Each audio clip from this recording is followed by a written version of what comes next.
Welcome back to The Buzz, everybody. I'm your host, Chuck Leonard. Are you unemployed and looking for a job? George Miller's here to tell you how you can get one in just 90 minutes or less. George, how are you? Good. Nice to meet you. Now, George, tell me about your background before we get into how do you get a job in 90 minutes or less. Okay, I have a company called GNS Consulting, and there's several workshops that we give to our community partners, several industries throughout the valley. And the workshop that you're talking about is going to be the next one after the leadership workshop. Okay. January 16th at 3:30 p.m.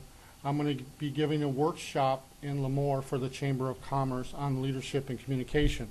Then the next workshop after that will be how to get a job in 90 minutes. And that workshop came about while I was working for a community college. And one of the stipulations of a grant was after we trained these students, they wanted us to get a certain percentage of them employed. And that wasn't the original skill set that we had. Workforce and One Stop and several other entities are very good at that, but we had to incorporate that into the program as well. So I created a workshop for our students, and now our community partners want to use that. And one of the big problems that we were running into was these were brand new graduates. So when they go out and they interview for positions, they're sitting in front of a panel, and the panel is looking for the most qualified, most experienced person for that position. And my students weren't that. Because they had no work experience. They were just learning everything in the classroom.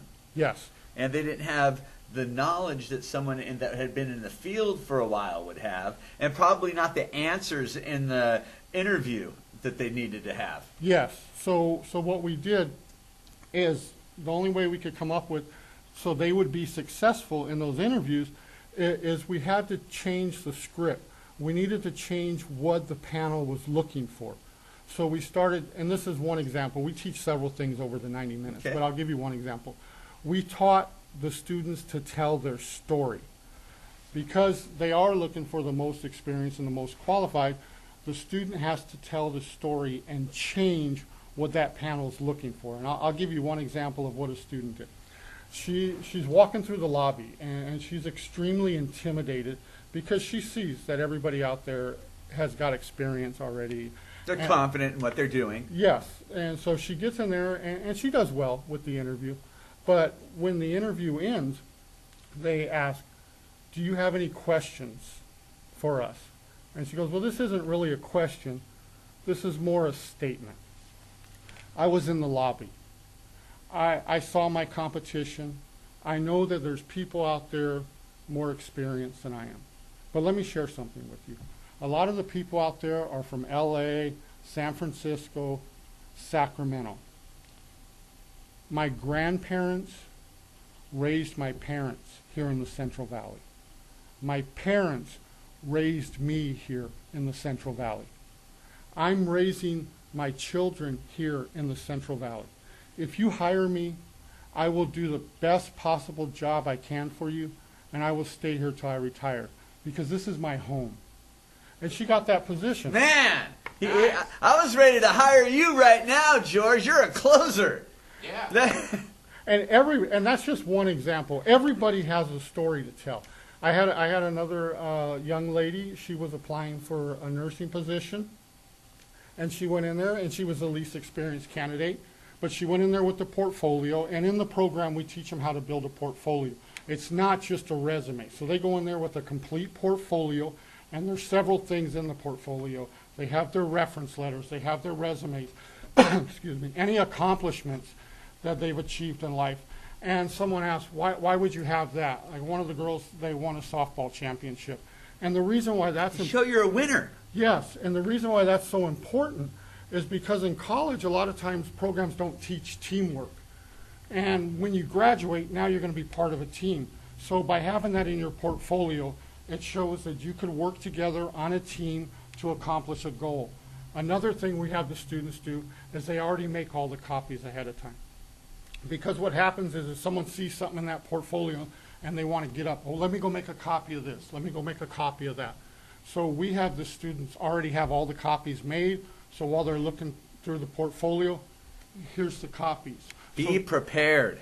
So they never lose a moment during that interview. And she shared the story. She took care of her grandma for 10 years. And so when that question came up at the end, do you have any questions for us? No, but I'd like to share why I'm sitting across from you today. This is my passion.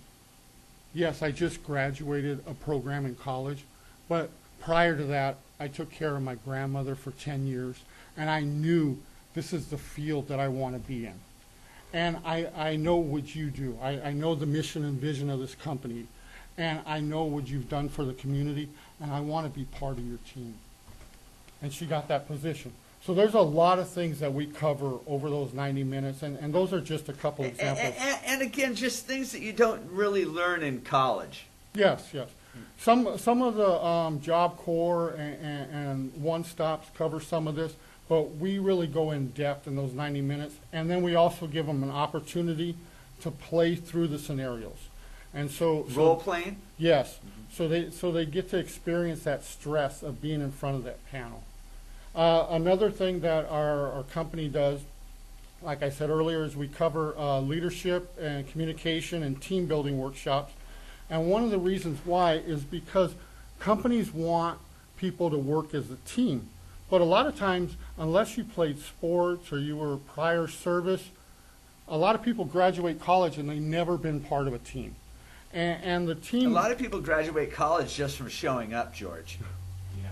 It might be a little harder than that, but the stages that teams go through, and this is true for everybody. You have the forming, and then the storming, and then the norming, and then the performing. I like that. A lot of teams stay in the storming phase. And if the manager's a new manager or supervisor's a new supervisor, and they don't understand that this is normal part of the dynamics of a team, they might be, this team is dysfunctional, we need to disband this. But that's a normal part of the process. And you would think that with more education, teams would be able to collaborate better.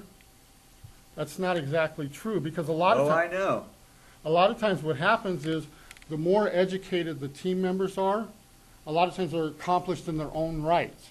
You get 10 people with PhDs, and some are published, and I have a background in this, and I have a background in that. And to be able to collaborate as a team, you have to check your ego at the door. Right. And so we go over that when we give our presentation, some of the other things that we look at. I talked about telling the story. And another thing that we do is to inform the supervisors to let everybody know how important they are in the company. It's really vital. When I worked for hospitals, I made... You know what's something wrong is, though? Making somebody feel important in the company that's not. Right. Well, I think that everybody plays a role. And here's why. It doesn't matter how good the chef is if the plate's dirty. Ooh. Nice. It doesn't matter how good the chef is if the plate is dirty. That's right. Words to live by right there. And so what I did, no matter where I worked, I met everybody from every discipline. Because when you go to a hospital or you go to a company, all the disciplines, especially at lunch, you'll see them sitting together. And there's not a whole lot of collaboration. When you establish relationships, and this is where it matters. When I'm calling a housekeeper and it's about time for her to leave her shift, she would be well within her rights to say, I'm about to clock out, I can't go down there and help with that right now. But when you have an established relationship, now I'm calling Susie. Susie, I know you're about to leave. Can you do me a favor and can you come down and prep this room before you go? Sure, I'll be down there in a minute. That's where relationships matter. And it's the same in business. We teach sales classes. I've been in sales for years. And to be successful in sales, you have to go past transaction. A lot of businesses live at transaction. And you can be very successful like that. But the problem with that is as soon as someone offers a better price or better service, those people leave your company and they go there. And they say, no hard feelings, it's just business. But if you go past transaction and you enter into a relationship, those people will be with you for years, regardless of what other people are offering. Now, the thing is when you enter relationships, a lot of times that means doing the extra. You got to do the extra, And a lot of times you're going to do extra, and there's not going to be any monetary gain initially. But if you do the right things and you establish the relationships, the money always follows. There you go, right there, George Miller. How do people get a hold of you to find out where your workshops are at? My phone number is 559-309-0787, and my email is geochess@att.net. That's geochess@att.net. Awesome, George. I like the things you say, buddy. Thank you. All right, we're going to take a quick commercial break.